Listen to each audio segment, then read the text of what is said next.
In the fall of 1872, a series of renovation blueprints arrived on my desk at the Savannah Historical Preservation Office.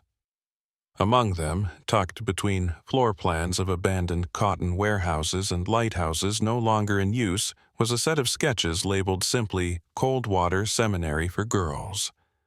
Western Annex Elevation B. There was no date, no architect name, only a notation at the bottom in faded ink 299 completed, awaiting final subject. At first I thought it was a mistake, perhaps an unfinished document from another site. But then I saw the cross-section of the staircase, exactly 300 steps, all descending underground. I'm not sure what compelled me to look further. Maybe it was the silence surrounding the place, a school that had once boasted a full enrollment and yet no records of graduation, no surviving alumni, no mention in state registries past 1846. It was as if it had been erased. So I drove west into the pine-choked hills of Old Burke County, where Coldwater Seminary had once stood. There's nothing left of the building now, just a field overgrown with swamp grass, and a strange dip in the land like the earth remembers where something heavy once sat. But in the county archive hidden behind mislabeled baptism certificates I found something else. A journal, bound in cracked green leather with a name scratched faintly into the inner cover, Clara Morningside. Inside were 104 handwritten pages. What you're about to hear is Clara's account her first days at Coldwater.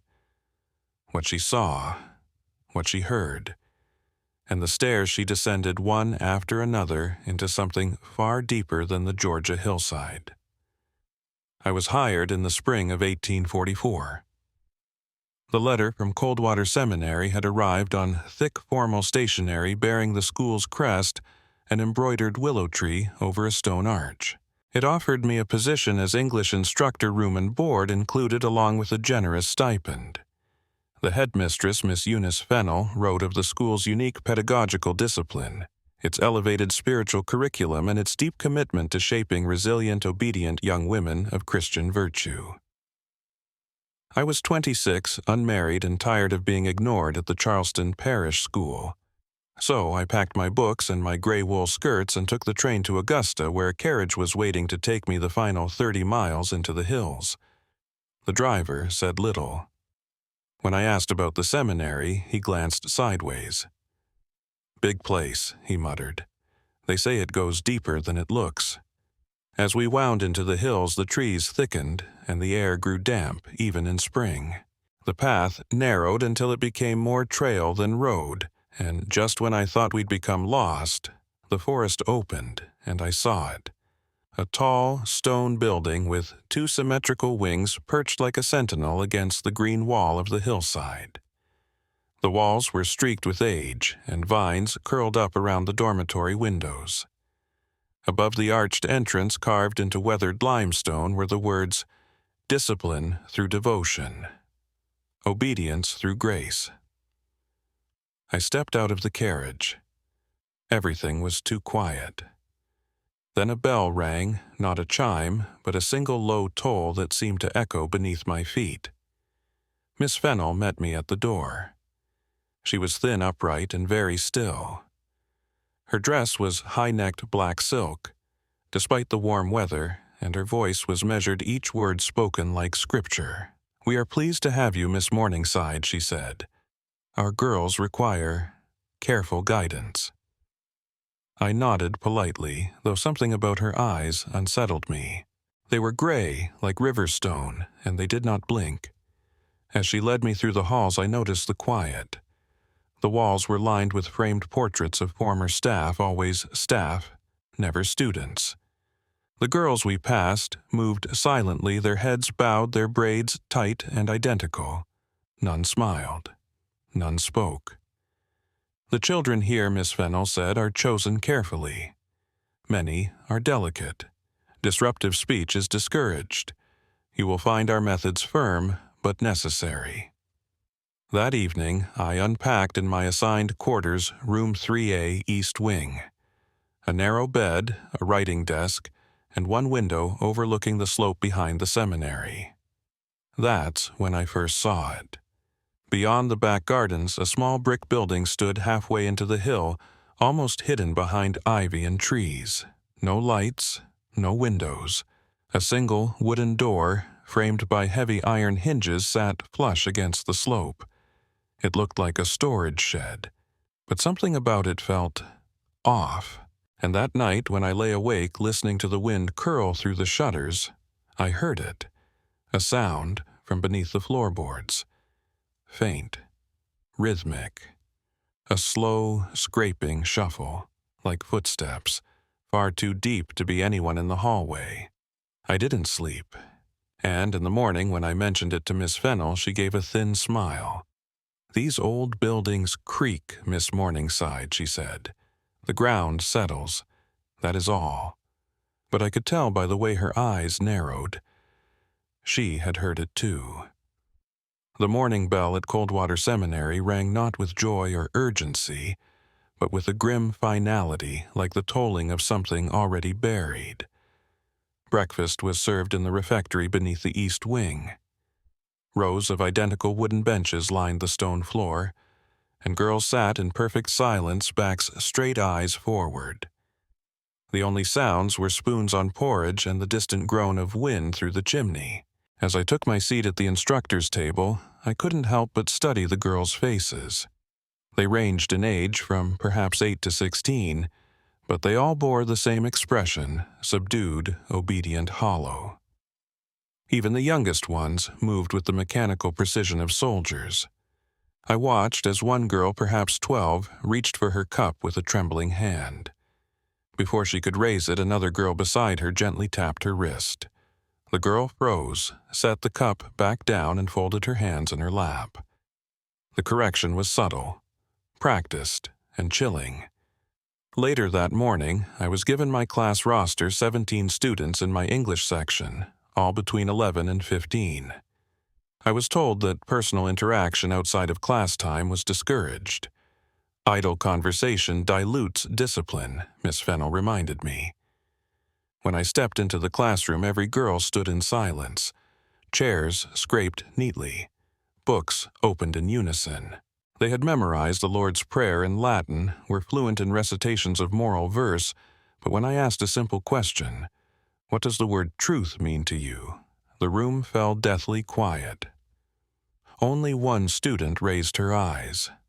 A pale, slight girl with auburn hair braided tightly against her head. Her name, according to the roster, was Elsie Greer. She didn't answer the question. She just looked at me longer than she should have and then slowly lowered her gaze again. That evening, as I prepared my lesson plan by lamplight, I heard a faint rustle beneath my door. When I opened it, the hallway was empty. But on the floor was a folded piece of lined paper, creased and stained. One sentence was written in a small, unsteady hand. "Do not go down the stairs. Do not look at the door.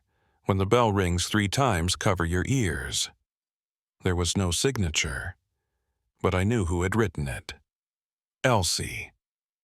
The next day, I noticed her seat in class was empty. When I inquired with the office, I was told that Miss Greer had been reassigned to spiritual duties. When I pressed further, Miss Fennell responded with an icy stillness.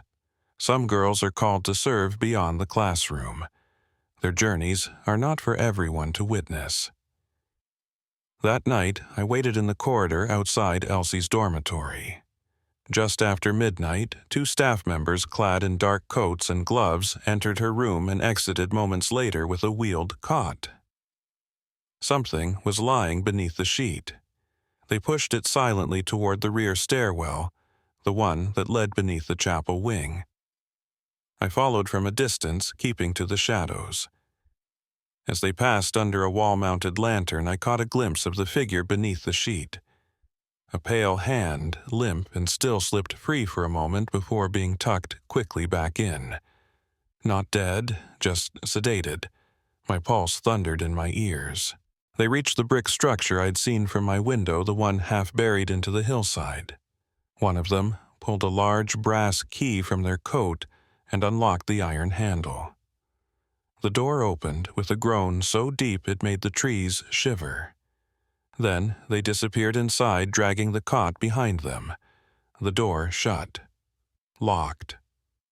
Silence. I crept closer, my shoes sinking slightly into damp soil. In the stillness I counted the faintest echo.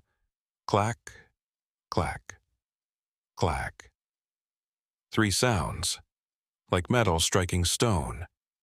And then the first bell rang, low, hollow, followed by a second, and a third, just as the note from Elsie had warned, and though I didn't understand why, I covered my ears. The next morning, Miss Fennell greeted me with her usual cold poise, but I noticed something different in her voice, an almost imperceptible tightness. "Miss Morningside," she said, "I must remind you that our grounds have boundaries for a reason. The girls are sensitive. Their order must not be disturbed." It was not a reprimand. It was a warning. That day, I was assigned 3 additional lessons of prayer observation and an hour-long duty in the sewing room. My schedule had nearly doubled overnight. So had my sense of being watched. As I passed the hallways between classes, staff members I had never been introduced to appeared to linger in doorways. Girls flinched when I met their gaze, and several times I noticed faint scuff marks on the floor just outside my door. Small, deliberate half-circles, as if someone had stood there shuffling, waiting. That evening, after dinner, I asked one of the other instructors, a soft-spoken woman named Miss Beatrice Holland, if she knew where the girls went after lights out. She paused, teacup in hand. "Nowhere," she said. "They're not permitted outside their dorms after dark." I leaned in. "And what about spiritual duties?"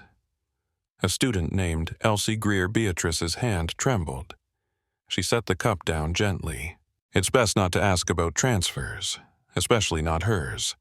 And then she said something I'll never forget. "Some girls go quiet before they disappear." Elsie never did. That night I left my lamp lit and waited until the hour struck 2. I wrapped my cloak tightly, slipped out of my quarters, and padded down the east corridor toward the back stairwell. The building creaked and settled around me like an old beast shifting in sleep. Outside, fog lay thick along the hillside, clinging low to the ground like breath turned solid. I made my way across the grass to the strange brick structure. The door looked ancient up close, its iron hinges rusted deep into the stone. A thick brass lock dangled from a bolt that had been removed. Someone had left it open. My fingers hesitated at the handle, then I pulled. The door groaned inward, releasing a gust of cold air and a scent I could not name, part earth, part rust, part something worse. I held my breath and stepped inside. The interior was stone-arched like a crypt and impossibly quiet. A narrow passageway led forward, ending in a tight spiral staircase made of hewn granite. The walls were damp and lined with shallow alcoves, some filled with storage crates, others empty. Old chains hung from rusted hooks. A lamp burned low on the wall, its wick barely flickering. I placed my foot on the first step. Clack. The sound echoed downward into darkness. I counted silently as I descended. Each step carefully carved, worn in the center by centuries of use. 20, 30, 40. The air grew colder, the silence deeper. At step 80 I paused. A faint sound rose from below, difficult to place. Not voices exactly. More like the memory of voices. Echoes trapped in stone. I continued, 100, 150. Somewhere far below I thought I heard water dripping, or tears. At step 200 I passed a carved archway with no door. Inside I saw only shadow, but the walls shimmered slightly as if wet with condensation or blood. I kept going, 260, 270, 290, By the time I reached the final step, 300, my legs were shaking. The stairs ended in a small round landing lit by a single wall sconce. In front of me stood a thick, windowless iron door. On its face, etched in curved script, were the words, "Obedience is the gateway to grace." There was no handle, no keyhole. But beneath the script, scratched faintly into the iron, barely visible in the flickering light, was something else. 299 vertical lines, each etched with a trembling hand, and beneath them a space left blank, waiting for one more. I didn't run up the stairs. I climbed slowly, carefully, each step echoing behind me like a second set of footsteps. When I finally emerged back into the fog-heavy air above ground, the door to the stairwell slammed shut on its own. The lock clicked. I didn't look back. By the time I reached my quarters, dawn was beginning to pale the sky. But I didn't sleep. Instead, I lit a candle and opened my copy of the faculty directory. Something had begun to gnaw at me, not just fear, but pattern. A structure to the silence. According to the roster, Coldwater Seminary currently enrolled 43 girls. It had at most 4 instructors. That number seemed low, but manageable.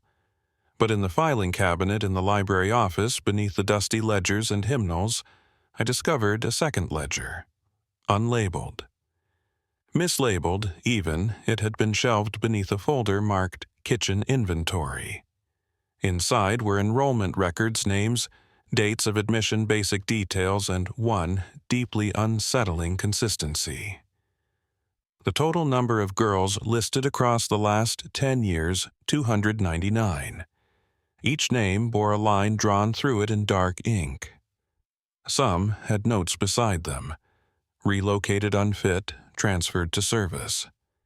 But most had nothing, and none of the names appeared on graduation records.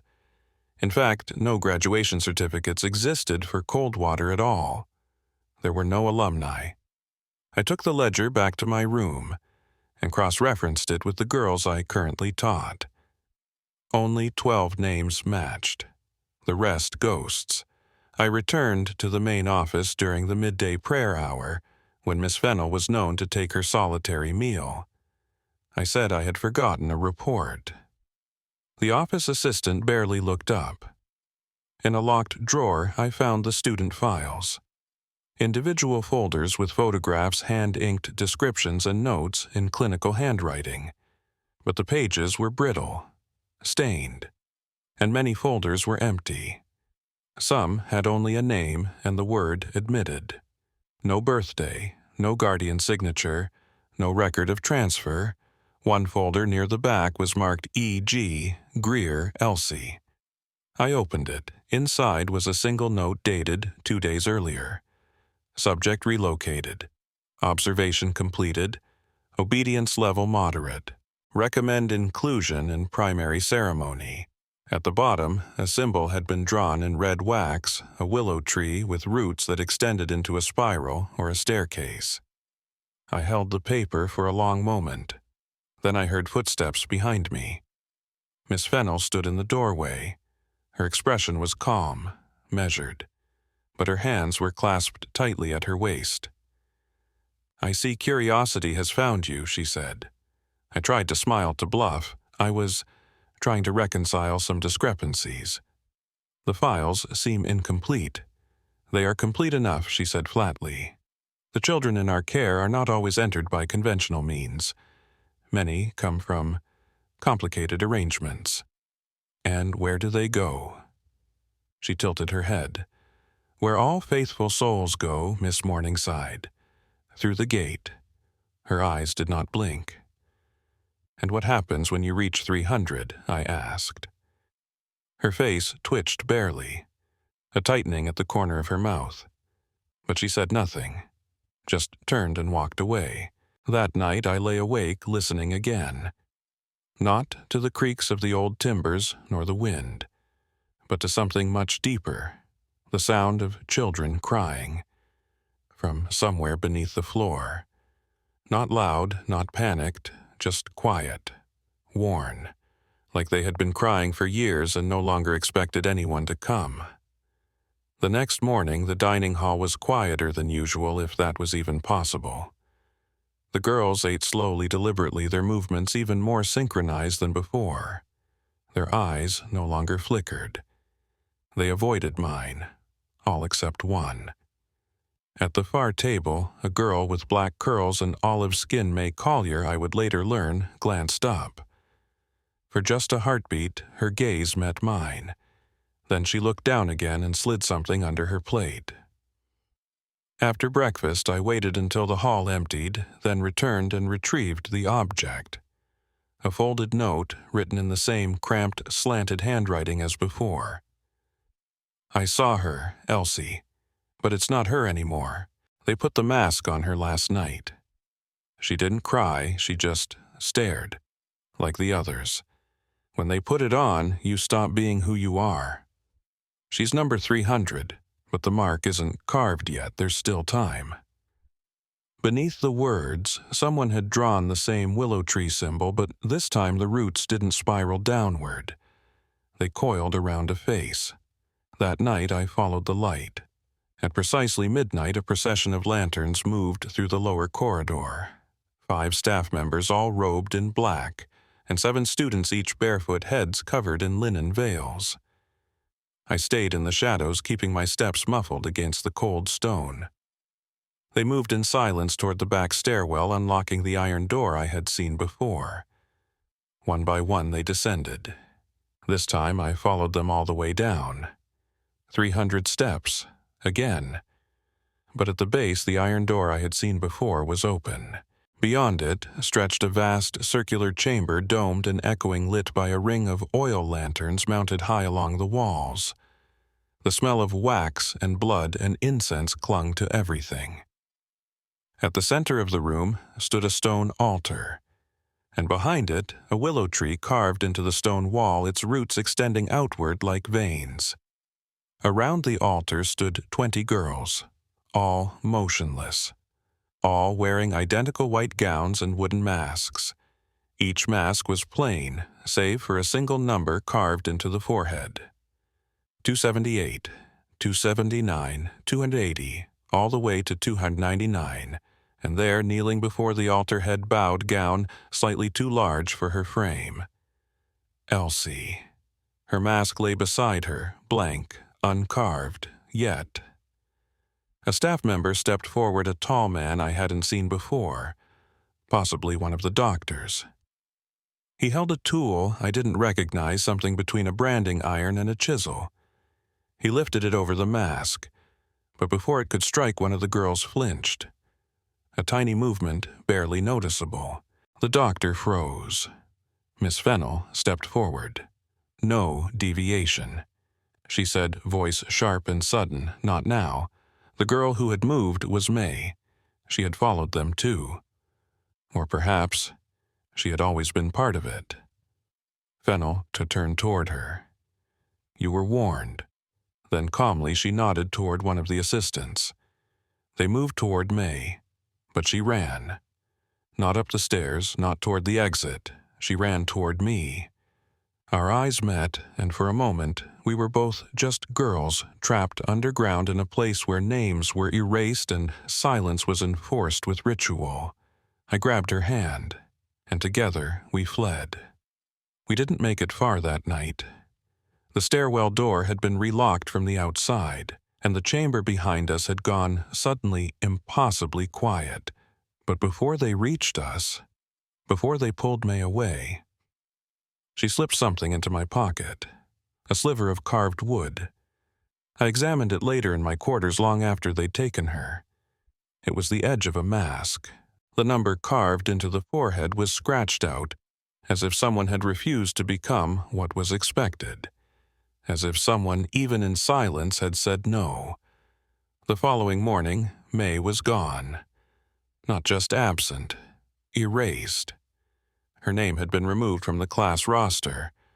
Her belongings vanished from her dormitory. Even the cot she had slept on had been replaced, as if someone had anticipated the memory of her would still linger in the bedsheets. But I remembered her eyes, and I remembered what she placed in my hand. Later that day, Miss Fennell summoned me to the infirmary. "We require your assistance with the student evaluation," she said. "Some of the girls are responding poorly to transition." Transition? The word sat like rot in my stomach. I followed her down a hallway I hadn't been in before, narrow, windowless, the walls lined with cabinets labeled only by initials. At the far end, behind a curtain of heavy black cloth, was the infirmary. It smelled of chalk and something chemical, like crushed mint mixed with iron. Dr. Halberd was already there. He was tall, with hollow cheeks and surgeon's hands' long fingers too smooth. His spectacles glinted when he looked at me, but his eyes did not. "Miss Morningside," he said with forced civility. "You've been assigned as a comfort figure for resistant subjects. A familiar presence eases the process." The process of what I asked. He smiled without teeth. Inculcation. Then he gestured to the cot. A girl lay there, barely 12. Her wrists trembled beneath the blankets and her lips moved as if praying silently. I recognized her from morning classes, Tessa Bly, a quiet girl who had flinched every time someone said her name. "Why is she sedated?" I asked. "Not sedated," Dr. Halberd corrected. "Stilled. Her thoughts are loud. That must be quieted first." He turned toward a cabinet and withdrew a vial of amber fluid. As he prepared the syringe, he spoke absently, like a man talking to himself while winding a clock. You'd be surprised how much noise a mind can make when it's resisting what must come. But fear sharpens the will. Grace dulls it. We offer grace here. He leaned in, injecting the liquid into Tessa's arm. She shivered, her breath slowed, her mouth opened slightly. But no sound came out. Dr. Halberd placed 2 fingers gently on her temple. "The goal," he murmured, "is obedience without damage. We preserve the vessel. We refine the soul." I could hardly breathe. "And if the soul breaks?" I asked. He didn't answer. But he did say, almost to himself, "We've lost 34 vessels in the past decade. Some cracked too soon. Some refused the mask." He looked at me then, and some took too long to descend. When I returned to my quarters that evening, there was something waiting for me. Folded beneath my pillow was another note written in a rush, smeared at the edges. "They're not teaching obedience. They're extracting identity." That's what the health checks are. They call it purification, but it's emptying. May tried to resist too long. The masks don't hide their faces. They replace them. At the bottom, scrawled in blood-dark ink, Sue 77 is gone. Elsie is next. If she becomes 300, we disappear forever. And beneath it a final plea: "Please, go back down. Don't save us. Show the world." That night, I didn't sleep. Not because of fear, but because I had made a decision. I would go back down, and this time I wouldn't come back empty-handed. It was nearly 2 in the morning when I slipped out of my room again. The hallway was silent. No footsteps. No shadow watchers behind the shutters. Whatever ceremony had taken place 2 nights ago had exhausted them for now. I crept across the grass under a bone-colored moon. The night was cold, but my hands burned with purpose. I brought nothing with me this time. No candle. No satchel. Only the note May had left folded inside my dress like armor. The stairwell door opened more easily than it should have, as if something on the other side had been waiting. I descended quickly, counting each step not in numbers, but in breath. By the time I reached the 300th, I could feel the weight of the earth pressing down. Not just physically, but spiritually. Like I was walking deeper into a memory no one was meant to recall. The ceremonial chamber was dark. No candles, no voices. Only that strange, humming silence. But to the left of the altar, where before I hadn't dared go, was a second passageway. narrow, arched, its walls damp and close. At the end was a wooden door, smaller than the rest, almost like it had been made for children. I opened it. Inside was a room not of worship, but of record. Ledgers lined the stone shelves, handwritten files, wax-sealed documents with initials instead of names. Most of the ink was smudged by time, but one thing was consistent: a 3-column system. Subject, number, stage of submission, disposition. I flipped through dozens of entries. 207, passive, retained. Waeven, rejected. Instability, 23, compliant. Mask. Assigned, 238, resistant. Expired. Each record was cold, brutally precise, as if these were not children, but livestock. And then I found a page torn at the edge, smeared with something dark. There was no number, only a name, Rebecca Bly. Age 14. Disposition, pre-mask subject. Responsive to prototype testing. Notes. Her silence is unbroken. Promising. May become a template. At the bottom of the page, in a different handwriting, someone had written, "She still sings in her sleep. That must be removed." In the corner of the room stood a wooden cabinet, sealed by a latch but unlocked. Inside were the masks, not the final polished ones I had seen during the ceremony. These were crude, splintered, some half-carved. Experiments, tests. Some bore fragments of numbers that had been scraped away. Others had words burned into the inside lining. Unworthy, too loud, remembered. At the back of the cabinet, I found something even more chilling.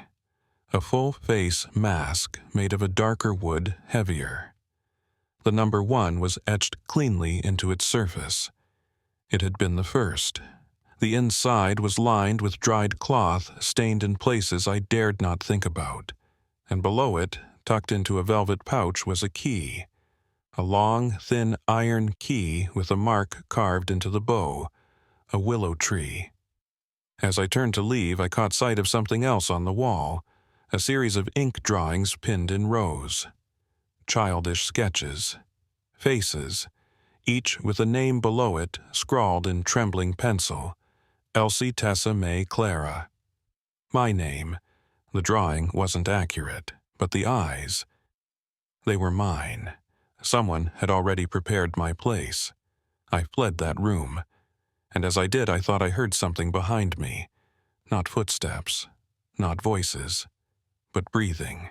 Slow, synchronized, and all around me, as if the stone walls themselves were alive and waiting. By morning, I knew I had made a mistake. The mud on the hem of my skirt, the broken thread on the cuff where I had caught it on a splintered mask drawer, the faint smell of wax and mildew that even washing could not fully erase. Someone noticed. At breakfast, the girls would not meet my gaze, not even the bold ones. When I asked a question in class, no one answered. Even the youngest, little Ruthie Withers, who once reached for my hand when frightened by thunder, kept her head bowed, her knuckles white around her slate. I was no longer a teacher. I had become a name whispered behind doors. That afternoon, Miss Fennell summoned me. Her office smelled of lavender oil and old iron. She did not offer tea. "You've been seen," she said plainly. "In places you do not belong." I remained silent. Discipline at Coldwater is delicate. Precision keeps it whole. Disruption breeds instability. Her eyes settled on me like cold stones dropped into still water. "I would advise you to accept the peace offered. Resistance has consequences." I finally spoke. "You're harming them." She blinked once. "No. We are transforming them. What they were before, broken, abandoned, irrelevant, served no purpose. Here they serve grace." I rose from my chair. "I've seen the records, the masks, the prototypes, the list with my name. Her mouth curved just barely. We all must wear the mask eventually, Miss Morningside.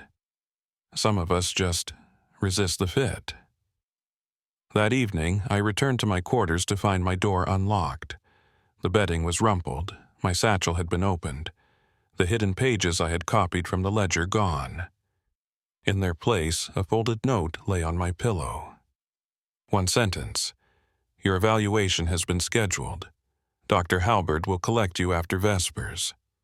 I sat down hard, the air fleeing my lungs. I had no doubt what evaluation meant. I had watched it happen.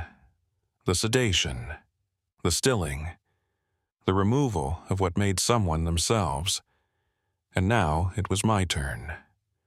I waited until after lights out. Then, barefoot and breathless, I slipped down the hallway into the disused laundry corridor one I'd marked weeks ago in a floor plan tucked behind a hymnal. Behind the old linen press was a narrow door that led to the rear wing abandoned after the fire 2 winters before. Inside, I waited in the dark. Footsteps passed by, voices murmured, then faded. It was then I saw her, May. Her hair had been shorn. Her dress was wrong gray instead of white. Her face thin shadowed. But it was her. She crouched beside the broken window and passed something through the iron grate. A small cloth-bound book. Her whisper was barely audible. "Take it. Don't stop. If they take you below, you won't come back up." Then she vanished into the dark like a ghost escaping its own body. I opened the book by candlelight. Inside were entries written in dozens of different hands, each page signed only with a number. Fragments of memories, names, prayers, descriptions of what happened beneath the altar. Each one ended the same way. "Do not let 300 be carved. If the circle closes, we disappear."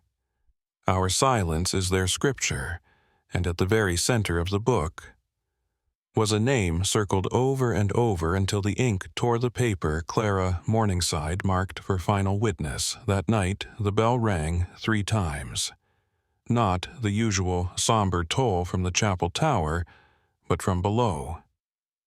From deep beneath the seminary floor.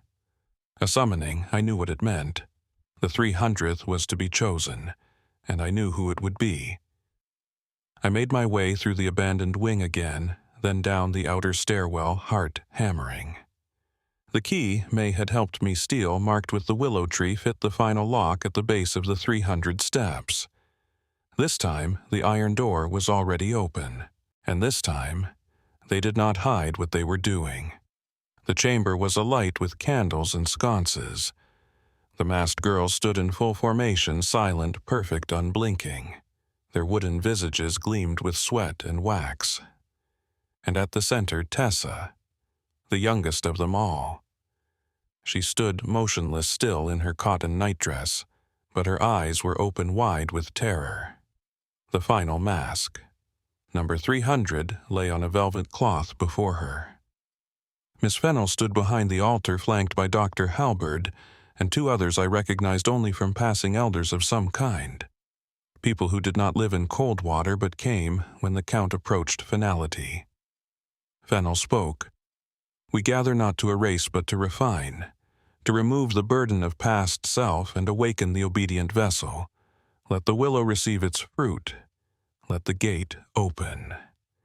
A rhythmic chant began low and ancient, not Latin, not English, something older. Halberd raised the chisel, and I moved. I broke from the shadows and shouted, "Stop!" Every masked face turned toward me in unison. The sound of the chant faltered. Even Fennel looked startled for a breath. Then came the cold smile. "You arrive at last. Witness," she said. Halberd didn't lower the chisel.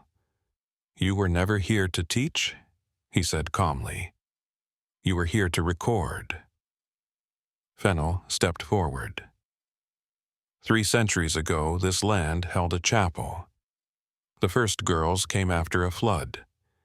They were told to pray beneath the earth so God would not forget them. But they prayed too deeply. Something heard. She gestured to the willow carving behind the altar.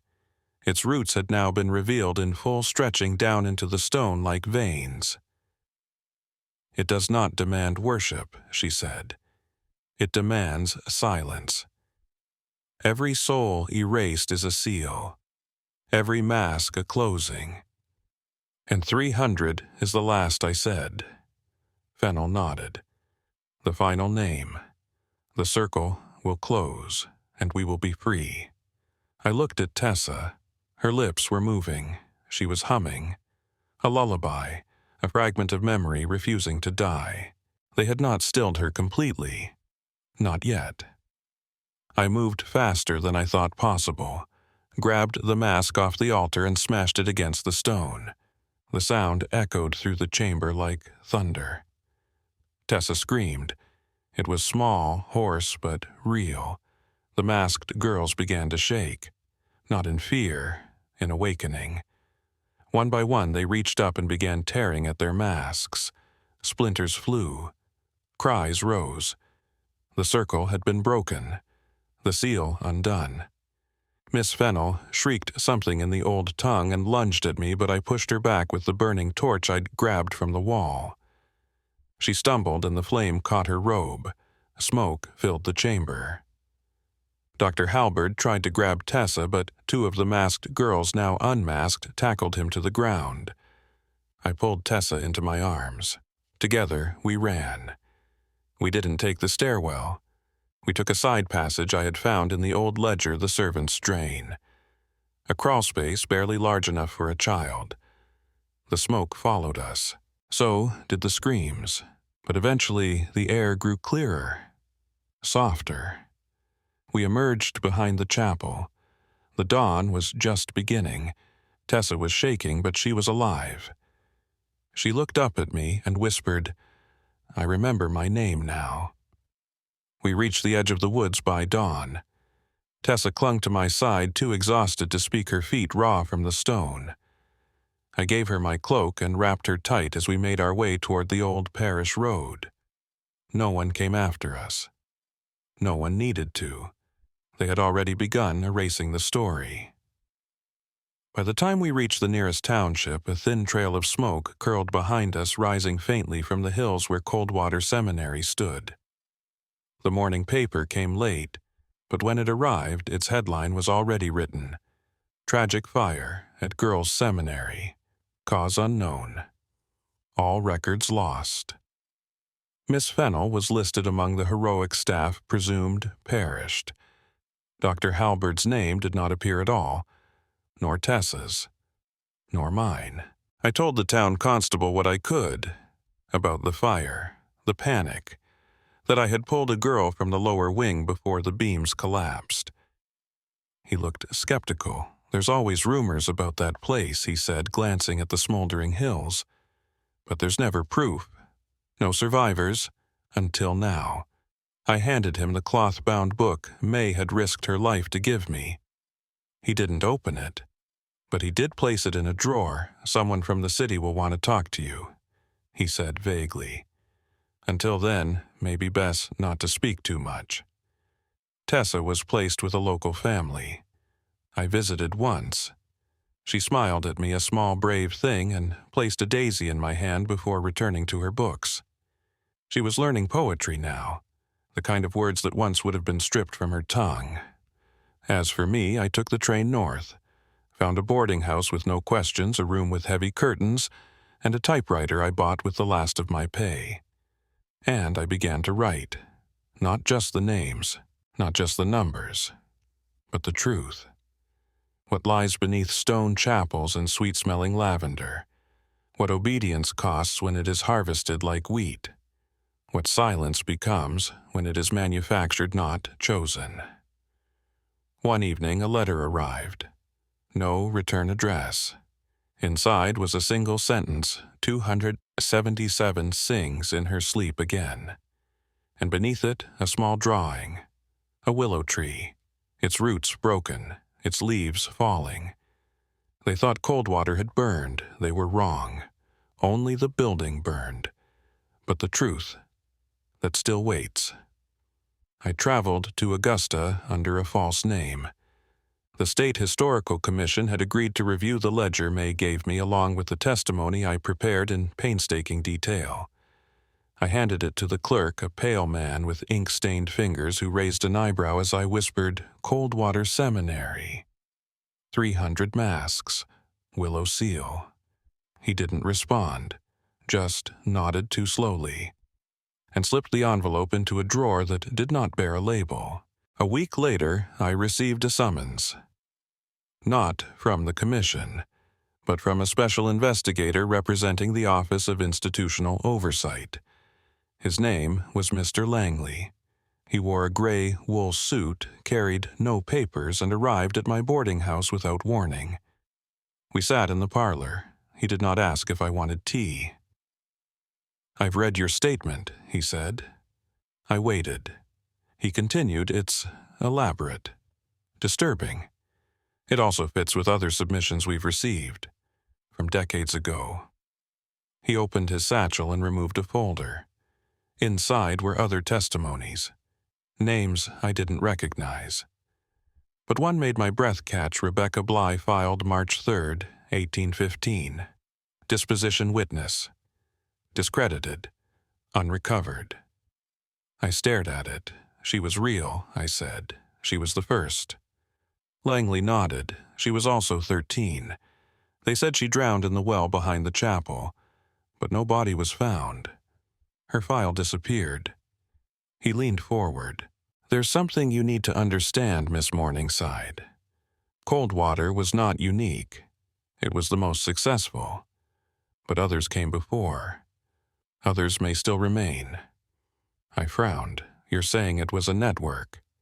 He paused, then carefully said, "I'm saying it was a ritual of continuity, and those who orchestrated it are not all dead."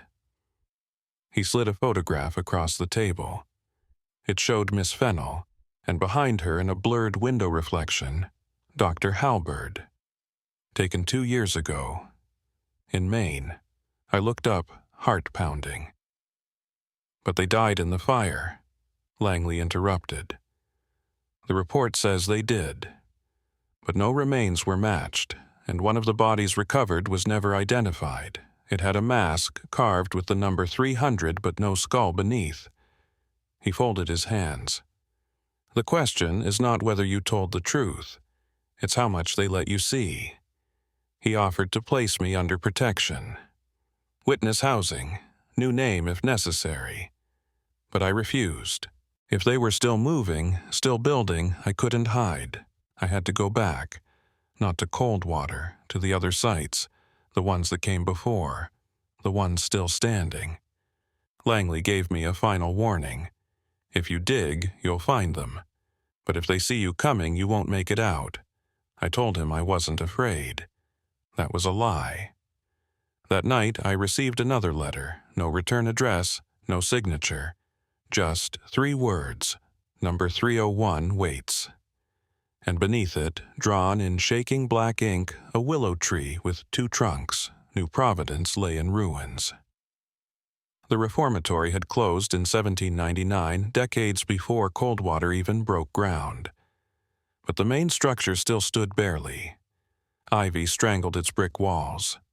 The roof had collapsed in one wing, and crows circled the bell tower like mourners at a forgotten funeral. I bribed a groundskeeper to let me in. He didn't ask why, but as he handed me the key, he said, "Don't stay after dark. It hums." Inside, I found the original chapel half collapsed, soot-stained from some long-ago fire. Carved above the altar was a faint image, almost erased. A willow tree, but this one was different. Its roots didn't spiral down. They reached up, wrapping around a single eye. Below it, a phrase in Latin, "Vox una vox eterna, one voice eternal." Voice, I recognized the phrase. It had appeared in the Coldwater ledger beneath Subject 1's entry. I found the archive room behind the pulpit, its door barely hanging on its hinges. The air inside was thick with mold and ash, but among the ruined folders and rotting shelves something remained intact, a journal, bound in bark-colored leather with initials pressed into the cover E.W. The first page read, I was promised salvation, not from death, but from the noise of self. When the voice is many, it is chaos. But when the voice is one, it becomes prophecy. The name, signed at the bottom, chilled me, Elias Wren. He had been the first chaplain at Coldwater. But here he was more than a preacher. He was a conductor. His entries grew darker by the page. The first girl sang without ceasing, even in sleep. Her voice was beautiful. We buried her beneath the roots. The willow grew after. The mask calms the scream. It lets the soul sit still. Each silence brings us closer. 200 silences later. We will become the tree. The journal ended mid-sentence, but tucked between the last pages was a brittle document. A map. It showed 4 locations across the eastern states, each marked with a tree symbol. Coldwater was one, New Providence another, but 2 others remained unnamed. Beneath them scrawled in Elias Wren's handwriting, each site must bind on a 75. Only then does the route take. At 300 the gate begins. At 301 we are born again. I left as the sun began to fall, and as I reached the front steps I heard it. A soft humming. Not a voice. A choir. Faint, far below the ground, as if the roots themselves were still singing. The 3rd location was Harrow's Haven, a former orphanage on the edge of the Allegheny Woods. Records said it closed in 1802 due to a consumption outbreak. But no medical reports existed, no graves, no list of the dead, just silence. The building was skeletal windows, gone shingles rotted. I climbed through the back stairwell with a lantern and Wren's journal in my coat. Inside the walls were lined with scratched names, some etched into wood, others dug into stone, but none bore last names, only numbers. And one phrase appeared again and again beneath them, I was not chosen. In the cellar I found it, a hidden trapdoor under the old dining hall. Beneath it, stone steps slick with moss spiraling downward, and at the bottom a chamber of bodies, dozens of small cots, most still occupied, all perfectly arranged. The corpses had been dressed in Sunday clothes, faces untouched, hands crossed. No decomposition, no insects, as if something had preserved them. On the far wall was a shelf, and on that shelf a mask. Unlike the ones at Coldwater, this one was carved from blackened birch, thicker, cruder, cracked along the mouth. And inside, unlike the others, was a face, a mummified face, still fused to the mask's lining. The jaw had been forced open like the person had screamed until death closed the throat, and tucked into the lining was a note, on brittle parchment scrawled in Elias Wren's handwriting. The first silence was mine. I wore it first so the others could follow. But I spoke again. I doubted, so now I remain. Below it, burned into the wood, if 301 speaks, we all wake. As I stepped back, something shifted. The floor creaked, but not beneath me. Beneath the cots. I moved quickly, lantern raised. Under the farthest bed was a loose stone slab, and beneath that bones, dozens of them, tiny, scattered. Jawbones snapped, hands bound. These weren't laid to rest. They were discarded. The unworthy. Before I left, I found one last thing wedged behind the altar in the corner of the room. A page torn from Wren's original journal.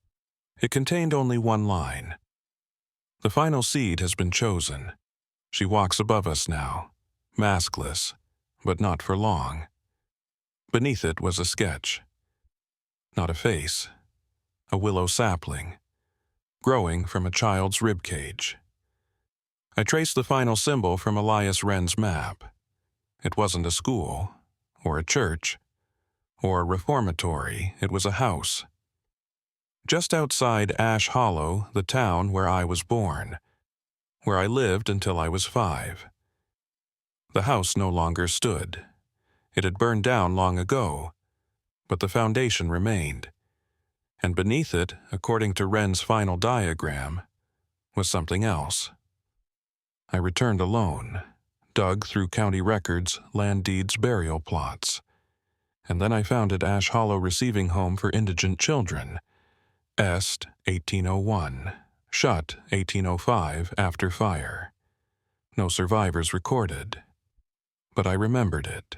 In dreams, in flashes, the wooden steps, the iron crib, the willow tree carved above the hearth, and one other memory I had never spoken aloud, a man with ink-stained hands, whispering, "You were the quietest of them all." I went to the site at dusk. The cellar door was still intact, half swallowed by earth and ivy. Inside it was damp, cold, and waiting. On the far wall, painted in a faded rust color, were 3 words, "You are 301." I collapsed, because in that moment everything returned. The chants, the silence, the masked children watching from the dark. I wasn't a teacher sent to Coldwater. I was a survivor of the first experiment. A child smuggled out before the burning, raised without memory, until I came back, unknowingly, carrying all their voices inside me. The ledger hadn't tracked victims. It had tracked vessels, and I was the final one, the mouth that would awaken them all. The ground shook. The walls wept water and ash, and from beneath the cracked stone I heard them hundreds of voices, singing, not in sorrow. In return, they were coming back, through me. I staggered from the cellar into the night air. The stars spun. My mouth opened, but it was not my voice that spoke. It was all of them, we remember. We rise. The willow is broken. Somewhere, the others would hear it. Langley, May, even little Tessa, they would know the gate had opened. Not to doom, but to witness, to speak, to finally name every lost girl, every silenced breath. And I would carry them, not as burden, but as choir. They never found my body, only the journal, wrapped in waxed cloth tucked behind a brick in the cellar wall of Ash Hollow. No signature, no address, just a simple title hand-lettered on the first page, the 300 steps beneath. The pages that followed were everything: names, locations, diagrams, drawings of the masks, quotes from Elias Wren's journal copied word for word, testimonies from the lost girls preserved through memory alone. And one final entry dated 3 days after the Ash Hollow site was reopened, and then quietly sealed again. I do not ask to be remembered. I ask that they are. Speak their names. Sing them back. The official statement said the Coldwater fire had been an unfortunate accident, that Miss Fennell and Dr. Halberd died heroically while evacuating students. No charges filed, no further inquiry, but stories travel, especially the ones once buried. Tessa Withers grew up. She became a teacher, and in her classroom she never once told a girl to lower her voice. May was never seen again. Some say she lives off the grid deep in the pines writing names into tree bark. And Langley. He sent me a letter once. Plain envelope. No return. Inside a single phrase. 302 years passed. The journal changed hands. First, a local librarian, Then a reporter from Charleston. Eventually, a girl, 12 years old, foster child, quiet, curious. She found the journal in a box behind the altar of a burned-out church. Opened it, began to read aloud. Her voice was soft, uncertain but steady. Rebecca Bly, age 14. She still sings in her sleep. Tessa Withers, age 10, compliant but awake. Clara Morningside. Final witness. Unmasked, she turned the final page. There, in her own handwriting, though she had no memory of writing it, were the words, "We are not done." Outside, a breeze stirred the trees. One among them bent differently, not from wind, but from weight, from memory, from return. And deep within the woods, a single note hummed, then another, then 300 more.